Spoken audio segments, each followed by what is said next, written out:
Well, good evening, Madam Speaker, and it's an honour and a privilege to rise in the House this evening to begin the debate on my private member's bill that would establish the month of April here in Canada as Arab Heritage Month. Les premiers immigrants d'origine arabe sont arrivés au Canada. The first immigrants of Arab origin arrived over a century ago, about 140 years ago.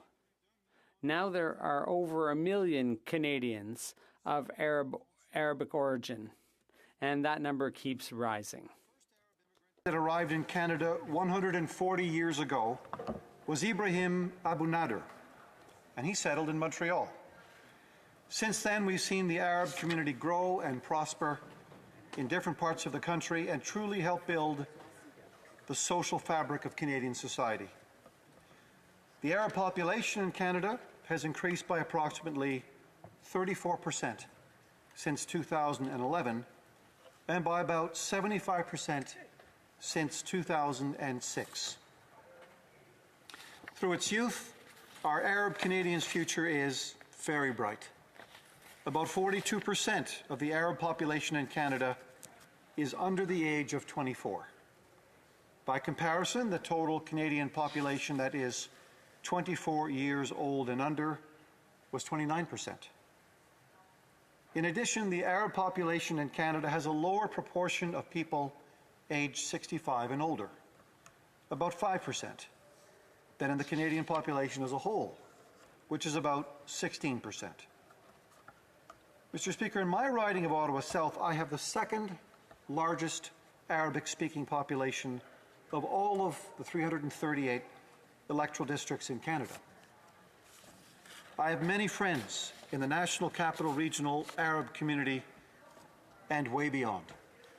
I am proud of their outstanding achievements, and it's a privilege to be their representative in this House. Arab Canadians are proud of their racial and cultural roots, and they're proud to be Canadian, which is why Arab Heritage Month is so very important. It will provide the opportunity and space for Arab Canadians to showcase their culture, their talents, and why they're proud to be both Arab and Canadian. This is important as there are sometimes misconceptions and often misinformation about who Arabs are, what community members are like, and about their history in Canada. Arab culture includes many different facets, from food to music to art to literature, all of which have a positive impact on Canadian society.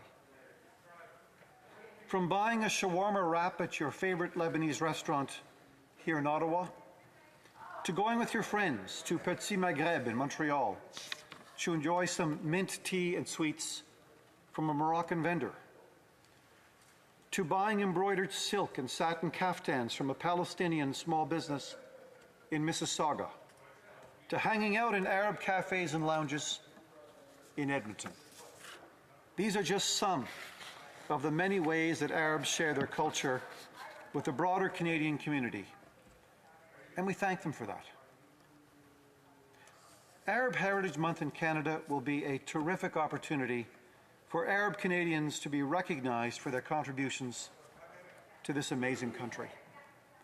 It will give us the opportunity to recognize and pay tribute to the countless Arab entrepreneurs and small business owners right across Canada who do so much to support their communities.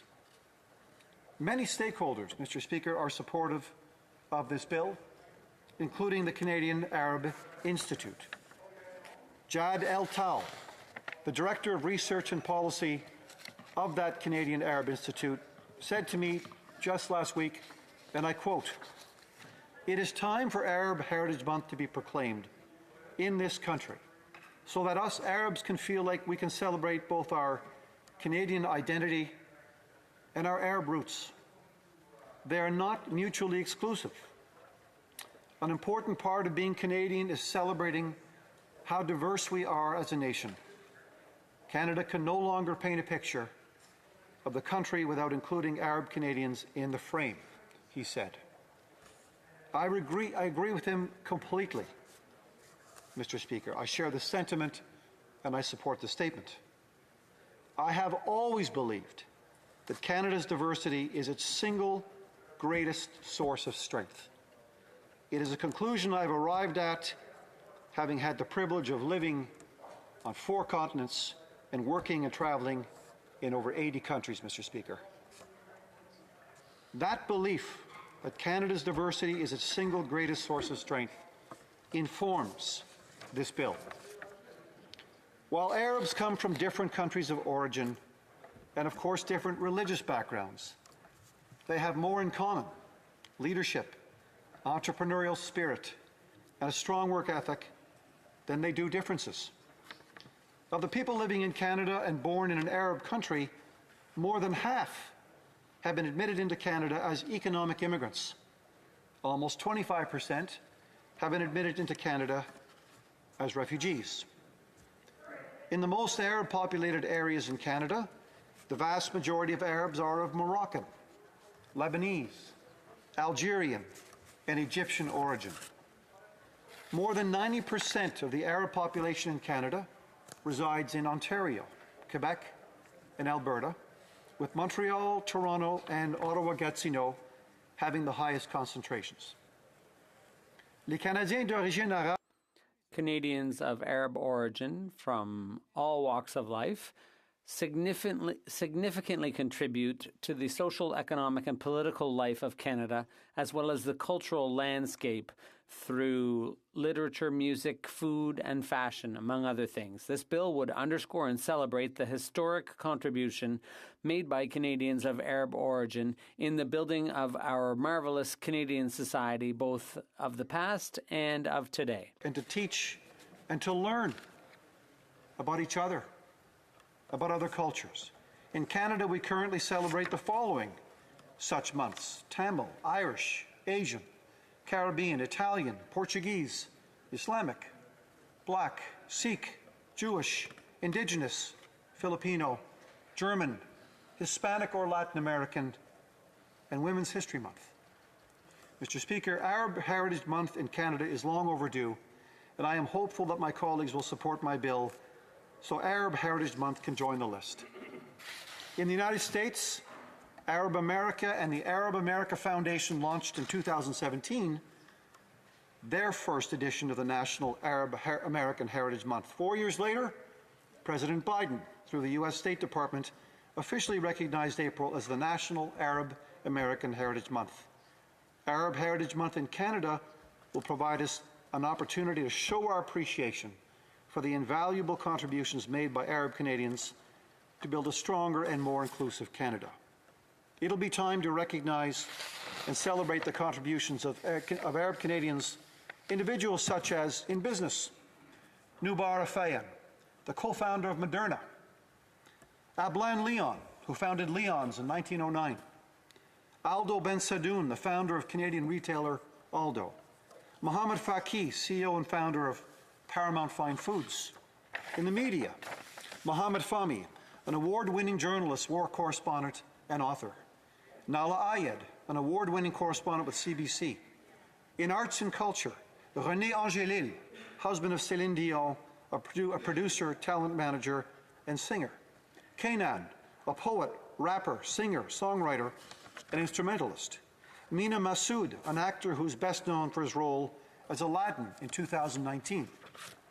And right here in the House of Commons, Mr. Speaker, the Minister of Transport, the Minister of Housing and Diversity and Inclusion, the member for Edmonton Manning, and the member for Laval-Les-Îles. And Mr. Speaker, on a more personal note, in my own family, beginning with my Syrian-Canadian godfather, who was a man of great intelligence, kindness, and integrity. His origins were humble. In fact, they were poverty, and his values instilled in me a deep appreciation for hard work, giving back, and public service. And more recently, Mr. Speaker, many of my nieces and nephews have married Lebanese spouses. We have welcomed them with open arms into our large family, and they have welcomed us into theirs. The enactment of Arab Heritage Month in Canada will ensure that contributions of Arab Canadians are recognized, shared, and finally celebrated across this great, great country. Not just every April, but every day. I'm asking my honourable colleagues in the House to support this bill, and of course I welcome their questions. But I hope through my remarks, Mr. Speaker, to have made the support of this bill a self-evident truth. We are always stronger when we stick together. And to close with the words of wisdom imparted to me by my late departed mother, who used to say to her 10 children at the dinner table, "Understand, children, if you pull apart, you will feel like 5. But if you pull together, you will feel like 20. Thank you, Mr. Speaker.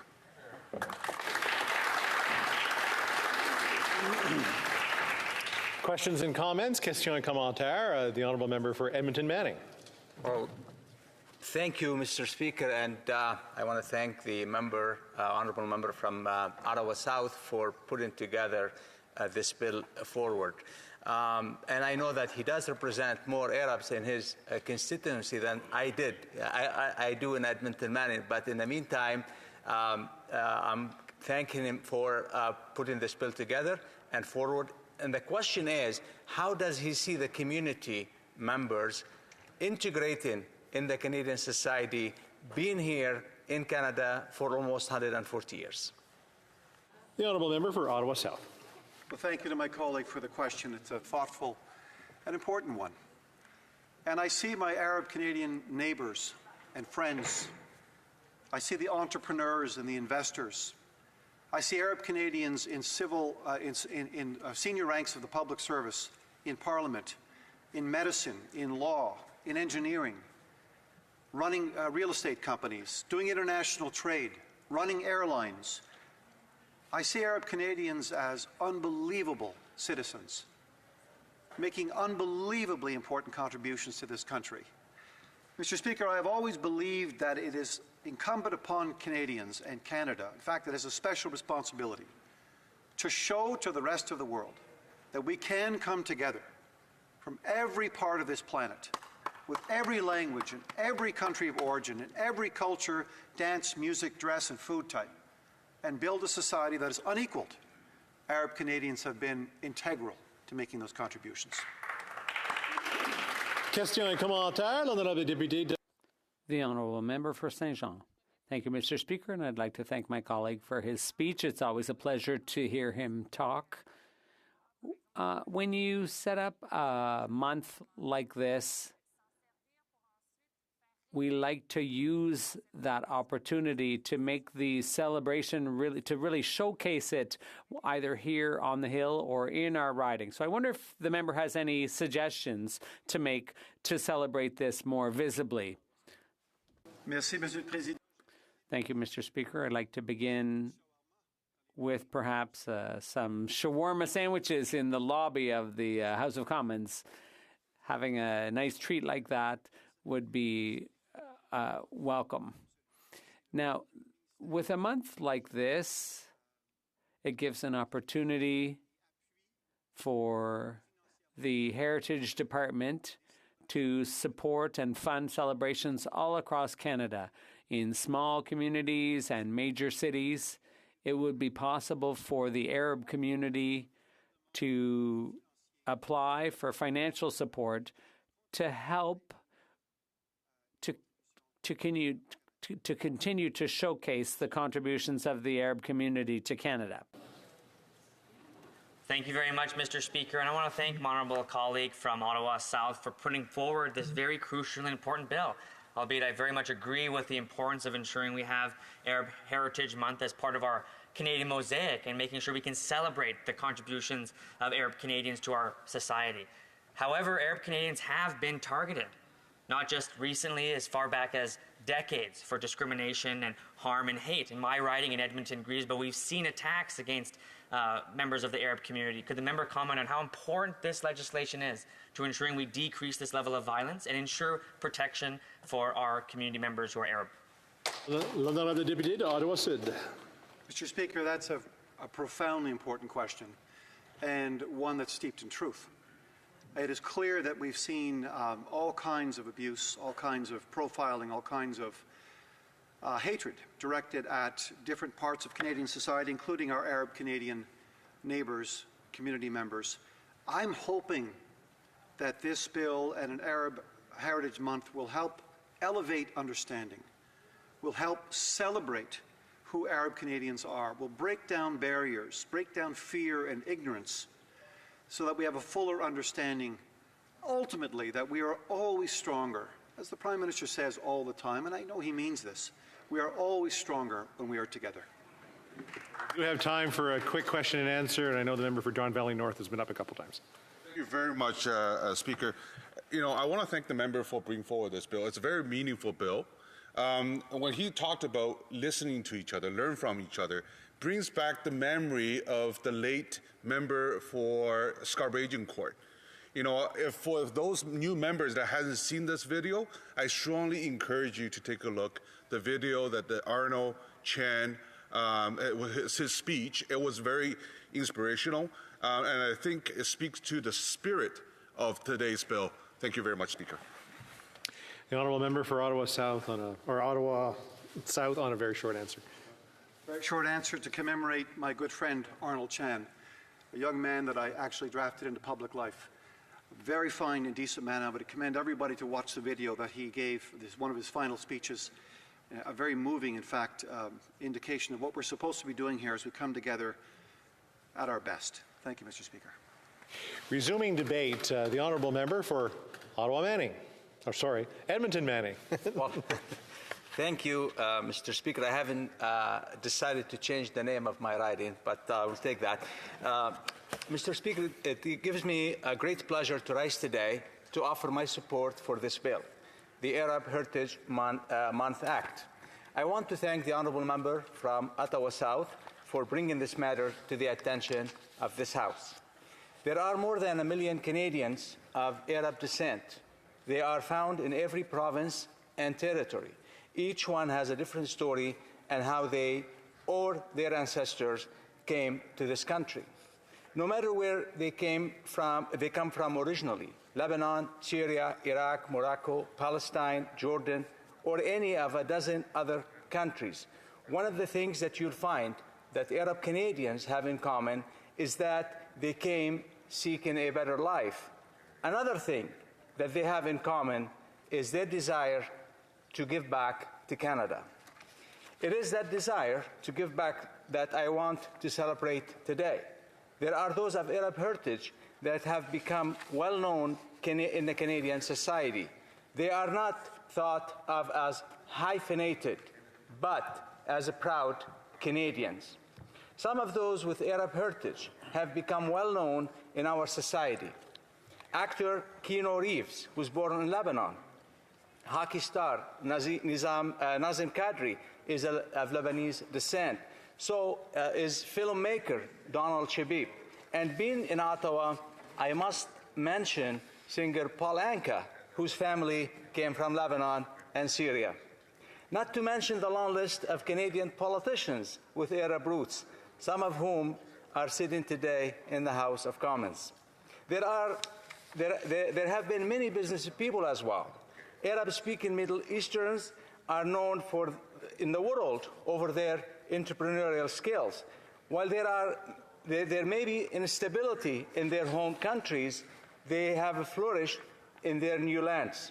Unlike the famous actors, musicians, politicians of Arab descent whose names are well known, most of the entrepreneurs spend their careers outside of the public eye. Their contribution of Canadian society, though, are deep and long-lasting. Mr. Speaker, I'm too an Arab, an immigrant, and my story is like many others. I came to Canada leaving behind a country that had suffered from 15 years of civil war. I had a few memories of life, what life was like in a country at peace. I was looking for a new life. It was a beautiful snowy day, December 19, 1990. I had just arrived at the Edmonton International Airport and never felt so cold at minus 20 degrees Celsius before. So more than 24 people were waiting to welcome me at the wonderful city of Edmonton, Alberta. The warmth of their reception made up for the chilling temperature. On the drive to the north side of Edmonton, with the white of the snow covering the fields and the roads, I felt peace and tranquility mixed with excitement. This was to be home. The next morning, I went outside and took a deep breath of fresh, cold air. It tasted of freedom and opportunity. There was something about this place that made me believe that the choice I've made to immigrate from Lebanon to Canada was the right choice. Looking at the challenges ahead of me, I could see possibilities of success looming much larger than failure. I found my first job at a factory on the north side, working as a laborer, packing furniture. A few months later, I made a transition to the cost accounting department. I learned manufacturing at first hand and realized how important this sector is to Canadian economy. Through that factory, I made my way to the international market, exploring an opportunity to promote a made in Edmonton product in the Middle East. Only 2 months after becoming a Canadian citizen, I was once again on a plane, but this time as a proud Canadian exploring the Middle East to open markets for Canadian product. So, to a region where Canada is respected as a beacon of freedom, democracy, and peace. As horizons expanded, I began to understand what makes the economy grow and how opportunities can be found. Opening that Middle East market was a success story for a local manufacturing company and a professional milestone for this new immigrant. In Edmonton Castledown community, I became involved with the groups of volunteers, wanting to make a difference, to give back to the community. I look at politics, getting to know the system, to better understand how to make our life better, to help shape politics or policies for betterment of all. There I met wonderful, dedicated people, passionate about service. I learned more and more about the local communities and became familiar with the different dynamics within our small world. As I said, my story is typical to so many Arabs who have come to this country to seek a better life and to give back to the community. I'm proud of my heritage, and I'm happy to see the establishment of the Arab Heritage Month. I'm prouder still to be a Canadian, to have been chosen by my fellow Canadians to represent them in this House of Commons. I would be remiss, Mr. Speaker, if I didn't take time to sing the praises of the Arab language that is spoken by so many Canadians. It is the language of a poetry and mysticism, or law and humor, and just the sounds of it is pleasing, even to those who do not understand it. It is a language that unites people across the Middle East and North Africa. The rich literature that can be found in Arabic tells the story of many cultures united under a common banner. To me, that sounds like Canada. The Arabs have always exported their culture. You can see the Arabic influence when you visit Spain's Andalusia region and see the Arab influence in the architecture of the region. Who are the people that we celebrate with this bill today? They are employees and employers, doctors and nurses, athletes, singers, actors, and audiences. They come from all walks of life, from every strata of society, united by their heritage and a common identity as Canadians. So let us at this House join together and support this bill. Let us declare Arab Heritage Month, and let us celebrate the contributions of Arab Canadians to this great country. In making Canada their home, they are enrich us in too many ways to count. Let us make this, and every April, a celebration of a culture that has contributed so much to the richness of Canada. Let us honor those Arab Canadians who have contributed to making this country a multi-ethnic, multiracial mosaic where people live in peace and security. Canada is an example of what society can be when people celebrate their heritage without forgetting what unites them in common purpose.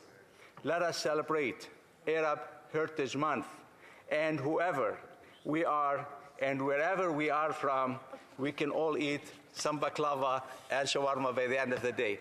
Thank you, Mr. Speaker.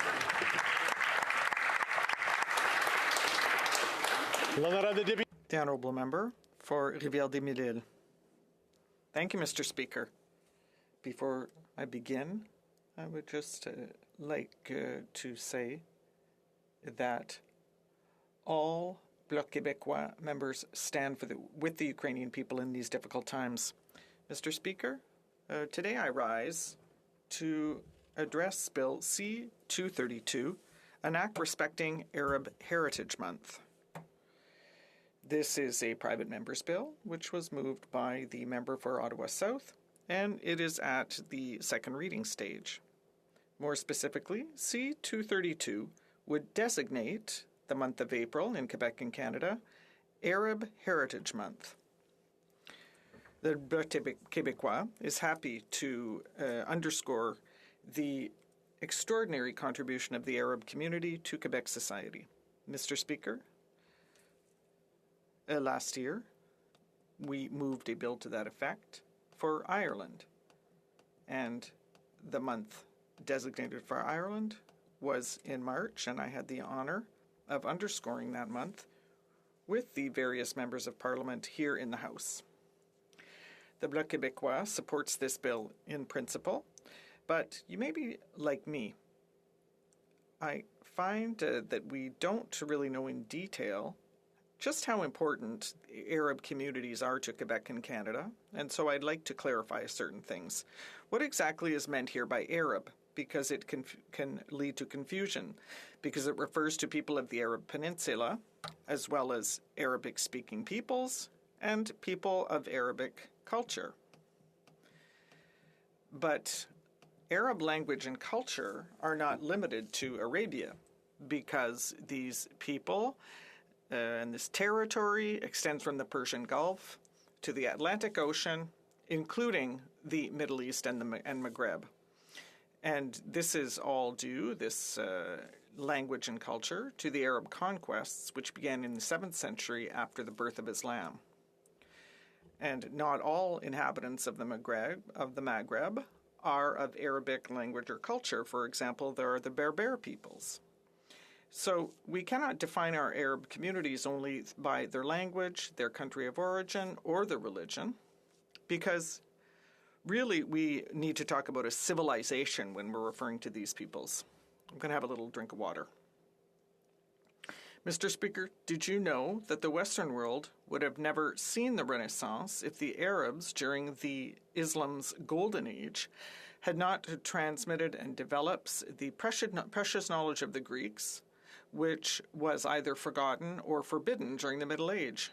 Mathematics, philosophy, medicine, astrology, literature. This civilization has made a monumental contribution to the human race. And the Arab civilization continues to enrich our societies, including Quebec society. The Arab world was colonized considerably by the French during the 19th and 20th centuries, and therefore the French language now plays a large role there. Today, French is the first or second language of tens of millions of people from the Maghreb and the Middle East. French is just one of our commonalities because, as I said, Quebec has very deep economic, political, and cultural ties with Arab countries. For example, we have a cooperation agreement in the sectors of education and training between the Quebec government and Algeria. Quebecers and Canadians of Arab origin have considerable demographic weight here. As the preamble of C-232 specifies, Canada has over 1 million Arab citizens. Now we are waiting for the figures from the 2021 census because the figures that I mention are from 2016. But there's something that bothers me in this preamble. By referring to Canadians of Arab origin and Arab Canadian communities, C-232 presents a portrait of these Arab communities that it does not really correspond to reality, because it suggests that the Arab diaspora forms a uniform community in this country, in Canada. Am I surprised? No, because this is a typical example of Canada's multicultural vision, which sees Canada's population as a vast cultural mosaic which is not influenced by the existence of nations. But there are nations here. The Quebec Nation, for example, which has a different approach than Canada does in terms of integrating its immigrants and cultural minorities. In Quebec, we believe instead in interculturalism, which is a way of living together where all cultures are equal, and that goes hand in hand with Francization and secularism. Arab immigrants, because so many of them speak French, integrate into Quebec society very well. Immigration is an area of federal jurisdiction, but we cannot overlook the explicit will of Quebec, which has been expressed since the Quiet Revolution, to strengthen its ties with Maghreb countries and to foster Francophone immigration. Language counts for a great deal. Immigrants who come to Canada, but who settle outside Quebec, integrate into the English Canadian majority, but immigrants who settle in Quebec become part of Quebec society, that is the Francophone majority in Quebec. So obviously the integration paths are different depending on whether people settle in Quebec or Canada, and that is why we do not agree with the terms Canadians of Arab origin and Arab Canadian communities. Furthermore, as of 2016, 368,730 people in Quebec stated that they were of ethnic Arab origin. Of that number, 91.8% spoke French, and 44% of them said that this was the language they spoke most at home. So a very large proportion, close to half of people of Arab origin who live in Canada are Quebecers of Arab origin, and not, in my opinion, Canadians of Arab origin. Mr. Speaker, if you would allow me, I will give you an example from my personal experience. During the last federal election campaign, I had the honor of being invited to the Basse-Laurentide Community Center for a political debate. Now, this is a Muslim community center, and guess what? We spoke about language, of secularism, and sovereignty. So that was something I did not expect. There were about 30 people. That's what we discussed. And I have to also mention my meeting a few months ago with Monsignor Tabet, who is an influential Maronite bishop of Lebanese origin. And he is extraordinarily sensitive to the Quebec cause and reality. He had a very clear message to express on the bridges that unite Quebec and Lebanon throughout their histories. A man who seems to have an unwavering love for Quebec and Quebecers. I feel that I have been honored and touched by these meetings with these people, and I hope that I will have the occasion to have more such meetings. Therefore, I am dedicating the end of my speech to all Quebecers of Arab origin. Thank you for participating in the visibility of the Francophonie. Thank you for helping Quebec society thrive. I hope on April 1st of next year that we will all be able to contribute to Arab Heritage Month. Thank you very much, Mr. Speaker. The honourable member for Edmonton-Griesbach. Thank you very much, Mr. Speaker, and I want to thank my colleagues again for this very delightful discussion. I believe many folks are in agreement about the importance of this work. For too long, Canada's large and diverse Arab communities haven't received the recognition they deserve from our institutions, including this House. This must change. That's why New Democrats are proud to support this crucial piece of legislation that will recognize the month of April as Arab Heritage Month. I am delighted and honored to rise in support of this bill as the Member of Parliament for Edmonton-Griesbach. As a member who has the honor of representing one of Canada's largest and oldest Arab communities, I would like to take a moment to thank my colleague, through you, Mr. Chair, the member for Ottawa South, for the leadership in drafting this important private member's bill. As an Indigenous person, I know firsthand how racialized folks are left out of the history books. Too often our contributions go unnoticed, and even sometimes our words. And our stories often go untold or unrecognized. Whether it be Arab Heritage Month or even Black History Month, any history of racialized folks are often forgotten. That's why this work is so important. We are taught often diluted stories about our own histories, about our own experiences. We see this clearly with Indigenous history and our fight to ensure that true stories, like that of residential schools, continue. I grew up like many racialized folks in Canada, without seeing myself represented in media, books, advertisements, and yes, our history. Today, I and many still have long-lasting and real trauma related to the reclamation of our own identities and our ability to see our culture, language, and achievements seen and valuable here in Canada. I want to see a world where my niece and all young people who are racialized don't have to ask, quote, "What is wrong with me? Why am I not beautiful? And why don't I belong?" I want to live in a Canada where she doesn't have to say, "I'm going to go play, quote, pretend Canada, pretend to be white just in order to play with other kids."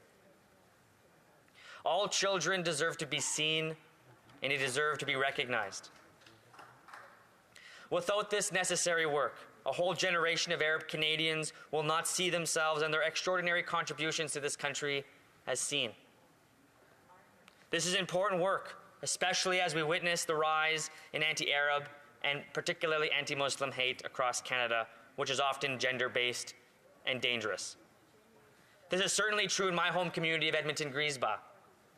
We must do everything we can, like ensuring visibility and recognition, are truly part of how we relate to our fellow neighbors, our friends, our family members, our colleagues, and the people we see in our communities. Arab Heritage Month will provide us all with an extraordinary opportunity to learn more about Arab Canadians and their achievements as part of our country, whether it's in the arts, sports, in politics, as was mentioned by members previous, business, academics, sciences, and literature. It is also a time for us to recognize the ongoing challenges and barriers that are being faced by Arab Canadians. Hate crimes are still on the rise in Canada, and sadly, we've seen the horrific results of anti-Arab and anti-Muslim hate across our country. Celebrating and honoring the many contributions of Arab Canadians is an important part of the work we all must do as parliamentarians to combat all forms of discrimination and hate-fueled violence directed at Arab communities across our country. Arab History Month and every month after that can be a time for us to continue working towards a compassionate and inclusive and safer Canada for everyone. I am calling on all members of this House to come together and pass this bill as soon as possible. April is just a few weeks away. And with the unity and leadership across all parties, we can ensure the next month is Canada's first ever Arab Heritage Month. I hope that next month we can all have the opportunity to celebrate Arab Heritage Month regardless.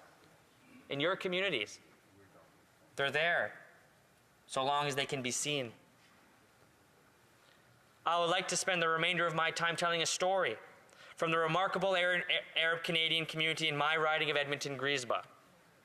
Edmonton is home to almost 5% of Canada's Arab population, and I am proud to say that the heart of our Arab community is in my riding. Arab Canadians lived in Treaty 6 since before Alberta was even a province. The first immigrant families from Lebanon and Syria arrived in Alberta over 130 years ago in the 1880s to meet my families, fur traders at that time. I want to tell a story about one remarkable Arab Canadian woman who came to Canada all the way back in 1923, but whose contributions are still felt every single day in my riding, and her name was Hilwi. Hilwi Joha was born in Lala, a small village in the Bekaa Valley in what is now Lebanon, in 1905. She was the daughter of a leading family in the village whose culture was a mix of Sunni and Shia, as well as Christians and Jews. Hilwi's future husband, Ali Hamdan, had come to Canada in the early 1900s. Together with relatives and friends from the Bekaa Valley, he became a fur trader in Fort Chipewyan, where my relatives have been for thousands of years in northern Alberta. After he set up a home there, he returned to Lala and Hilwi. She immigrated with him in 1923 to begin a life here in Canada. Hilwi quickly adapted to life in Alberta. She struck up a deep friendship with the Jewish families in Fort Chipewyan. After Hilwi had children, the Hamdans moved to Edmonton. Edmonton is where Hilwi truly made her mark as a citizen. The city's small but fast-growing Muslim community had a big problem in the 1930s. Like everywhere else in Canada at that time, they didn't have a mosque. Prayers had to be held in individuals' homes, but there were limits to what they could do without a common meeting place. Hilwi had a natural gift for connecting people. She brought Muslims together for Ramadan and became the fixture of the local community during the 30s. It was a decade when Arab businesses in Edmonton were making their mark on the city's business scene. The Arab community in Edmonton had great strength, and they had begun to discuss about building their own mosque. Hilwi was at the heart of these conversations. Soon these talks turned to action, and Edmonton's Arab community hatched a plan to build North America's first mosque. Along with a group of Arab businessmen, Hilwi approached the mayor of Edmonton about buying some city land for a mosque. But there was a problem. The mayor wanted $5,000, a large sum of money at that time for property. But the community wasn't organized, and there was no central body that had enough money to pay for the mosque. To solve this, the community came together to found the Arab Muslim Association. Hilwi was at the heart of this organizing. She marshaled the entire community, including some of various religious groups, to build the very first mosque. Hilwi went from door to door in Jasper Ave, just not far from where I live today, in the heart of Edmonton-Griesbach, and asked business owners to support the project, community members, neighbors. These efforts allowed the group to buy land for the mosque and build its foundation. But there are more challenges. The initial funding wasn't enough to complete the mosque. When the money ran out, Hilwi and Arab community sprang into action and made appeals for funding from the Muslim business communities across Western Canada. This work finally culminated to finish the Al Rashid Mosque, which opened its doors in 1938. I'd like to end my speech by repeating my call on all of my colleagues to unite and ensure the act to enact Arab Heritage Month passes as quickly as possible. I hope to celebrate it at one of my community's Al Rashid mosques, the very same I spoke about in our history, next month. Thank you very much, Mr. Speaker. Debate, the honourable member for Pierrefonds-Dollard. Thank you, Mr. Speaker.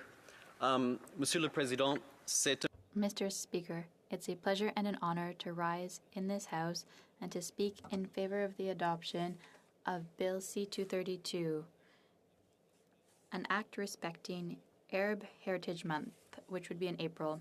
I'd also like to thank the honourable member of Ottawa South for having introduced this bill. You know, I'd also like to take a moment, given the context we're in right now with world affairs, to mark and to speak about Ukraine just for a moment.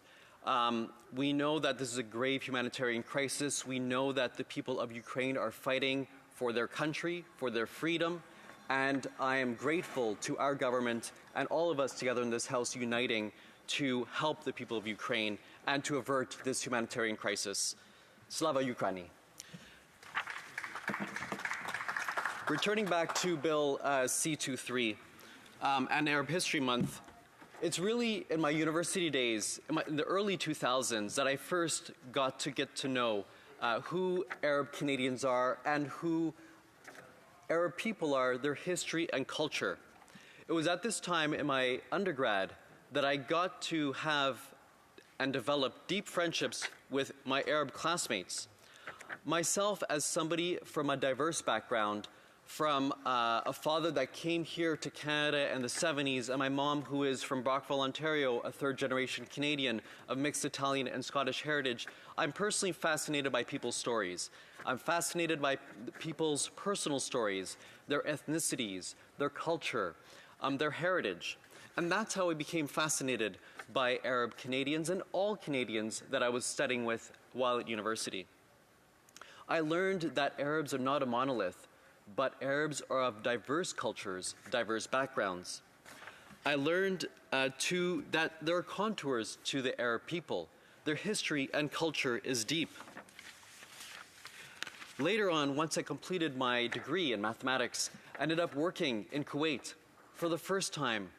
Being born in Canada, I lived outside of Canada. And it was there that I got, again, to know what Arab culture is about. But that's just one small aspect of Arab culture in the Gulf. I also had the chance to visit other countries, Bahrain. I had the chance to see the beautiful deserts of Saudi Arabia, to see UAE, Sheikh Zayed Mosque, to go to Morocco. And I acknowledge that not all Moroccans identify as Arabs.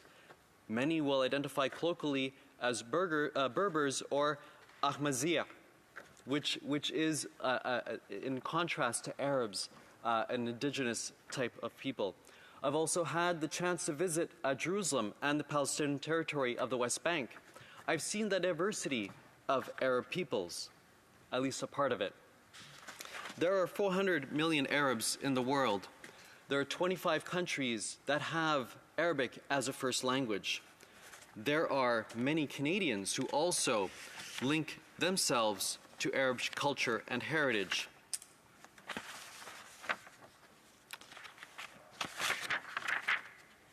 Arabs are not only geographically diverse and live in many different countries, they're also diverse when it comes to their faith tradition.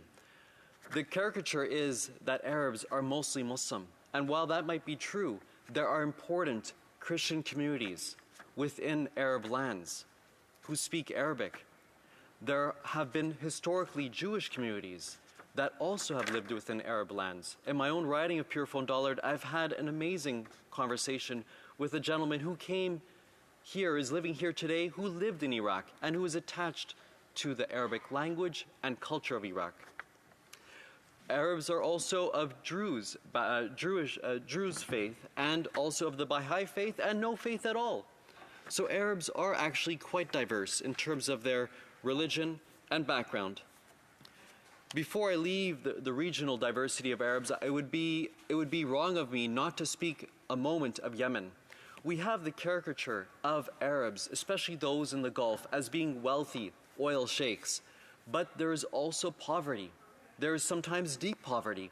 And in fact, right now in Yemen, there is what the UN has said might actually be the deepest humanitarian crisis currently on the face of this earth, with over 20 million people starving due to 6 years of conflict. This is something for us to reflect upon. And as we think of the people of Ukraine, 1 million who are displaced, I'm sure our hearts and minds also go to the international community, people that are suffering on this earth, like in Yemen at this point in time too. I'd like to switch a moment and go to from diversity of regions, regionality, the contours, destroying and breaking some caricatures, to fleshing out the diversity of faith of Arab peoples, to note for a moment their large contribution to humanity. Arabs, we know today of their of current geopolitical challenges in the Arab world, but we sometimes also forget about the contributions that Arabs have made to humanity. I'll just name a few names. One is Al-Kindi, who was the father of Arab philosophy from the 9th century. He lived in Baghdad. He brought in to the Arabic language Greek science, philosophy, and made it available to humanity. He also was a luminary in metaphysics, ethics, logic, psychology and medicine, pharmacology, mathematics, astrology, and so many other subjects. If only we could be like people of ancient times that were luminaries in many different domains. There was also Ibn Rushd, commonly known to many of us here in the West as Averroes, who lived in the 12th century. He heavily was influential in contributing to the European Renaissance movement. He also was a luminary in philosophy, medicine, theology, astronomy, physics, mathematics, law, and numerous other. He also had many treatises and commentaries on Aristotle. Fast forward to present day. There's Kulthum, an Egyptian singer that so many know, those who are connected to Egyptian culture and heritage. She was a film actress also, singer-songwriter. From the 1920s to the 1970s, she is very well known. And also Nancy Ajran from Lebanon, who is also quite well known. So I mentioned earlier on about the international, our human family, where Arabs are upwards of 400 million, where 25 countries have Arabic as a first language. Let's zoom in to here in Canada, where at least 1 million Canadians mark their heritage from an Arabic background. In Quebec, ma belle province, there are 170,000 Canadians and Quebecers of Arabic origin. In my riding of Pierrefonds-Dollard, there's 7,000 Canadians and residents of Arabic origin. Arab Canadians are a fast-growing population. They're also highly educated. Amongst the highly educated within our country, 61% of Arabs have a post-secondary diploma, degree, or certificate. This is something that is important to note. Arabs are hardworking. They first came to Canada. The first known Arab to come to Canada was in 1882 and settled in Montreal. And throughout this time, till now, we have seen Arabs come to Canada and contribute to our social fabric. I want to take a moment to highlight the importance of this Heritage Month, Arab Heritage Month, as so many other heritage months, which give communities the chance to educate fellow Canadians about their culture and heritage, give communities the chance to share their contributions to humanity, and give Arab Canadians the chance to contribute to our social fabric and to share their contributions. Donc, merci beaucoup, Monsieur le Président. Thank you very much, Mr. Speaker. Now, this will be our last speaker for this evening, the member for Elgin, Middlesex, London, and we're going to use a very Canadian term here, 4 minutes-ish. Not a problem. Thank you very much. And thank you very much, Mr. Speaker. I've been sitting in this chamber, and today has been wonderful listening to these speeches on why putting in an Arab Heritage Month is so important. We are living in a country We are living in a country where today in this chamber we are talking about the Ukraine. And then I've listened to so many of my colleagues talk about what's happening in the Ukraine. But this is what Canada is. It is a country made up of so many different nationalities. And I am so fortunate to represent the riding of Elgin, Middlesex, London, in which one of the largest populations that we see in the City of London is Arabic. And so I really want to talk about this and say thank you so much for being able to do this. And so thank you very much to the member who put this forward. It makes a good chance, it's given me a good chance to reflect on my own community and to reflect on why it is important that we do this. Because I find, and this is something that I said to my staff earlier, her name is Reged. And I said to Reged, you learn about other people when you break bread with them. And I think about when we did our staff retreat back last summer, and I asked her, can you bring some food? Because we want to learn more. And that's what we do. And that's why when we're having these heritage months or heritage days, this is where we can actually sit there and say, this is where I came from. This is the language I speak. These are some of our traditions. And I think it's very, very important. I want to go and, though, speak about some things that we see in the City of London. And I know the member from London West is here because we should be very proud of the people that we have in our communities. And so I want to read an excerpt. I do not want to take, I'll be honest, I've stolen a lot from this excerpt, but it was so well written that I want to read it into the record. And this was in the Western News, so from the University of Western Ontario, from the Western News. Adela Talbot wrote this back a few years ago. And it's just kind of the history of looking at the City of London and the Arab community. And so I quote, sir, starting in 1890 and continuing throughout the 20th century, generations of Arab immigrants came to London, Ontario to establish a new life for themselves and in turn to build a community that continues to flourish today. Many of the original names from those early immigration waves still resonate. Hassan, Barakat, Syed, Aziz, Ajar, Fadal, Shashur, Salah, and Hijazi. Perhaps quite familiar to the Western community is Philip Aziz, who was a well-known member of these families. With a father from Lebanon, Philip grew to become a professor at Western and have a street named in his honor. And I believe that street, actually I just lost that street in the redistribution a few years ago, but so proud of that.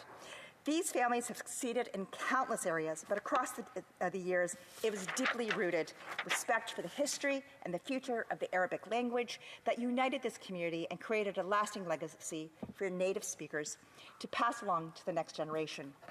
In 1950, the community organized the first Islamic Benevolent Society to care for newcomers by assisting with language, local customs, and cultural issues. This promoted ties of friendship and cooperation with the non-Arab, non-Muslim members of the wider community. The society built bridges of understanding that integrated the new arrivals into the heart of their adopted land. As time passed, the Arabic-speaking community institutionalized the learning of their mother tongue. They reached out to friends in surrounding communities for support. More than 1,000 people from London, Toronto, Windsor, and Sarnia attended the first conference of the Arabic native speakers. They expressed their wish to strengthen cultural ties and encourage future generations to preserve the linguistic and cultural heritage of their common roots. As more immigrants came to Canada from Muslim and Arabic-speaking countries, the importance of Arabic was a concern felt among many of the more educated members of the community. Worried about the loss of their Arabic roots and their identity of their children, parents donated for the construction of a modest location for a prayer. This also served as a space for speaking Arabic. And since I only have a minute left, I want to talk about this. This is the mosque that you will find in London. It was built on Oxford Street back in 1957. Unfortunately, a fire destroyed it back in 1962. But the community came to rebuild this mosque, and it was rebuilt in 1964. Those are things that we should be proud of. Those are things about what a community does. We, as said, there's over 400 million Arabs throughout the world. And in Canada, we know that they're coming to this beautiful place to find hope, sometimes refuge, and a new life. And I am so proud to welcome so many Arabic community members to the City of London, to our neighbors, and recognize that when you just take time to learn and you have a time to celebrate heritage of another country, you learn how wonderful Canada really is. Thank you very much, Mr. Speaker.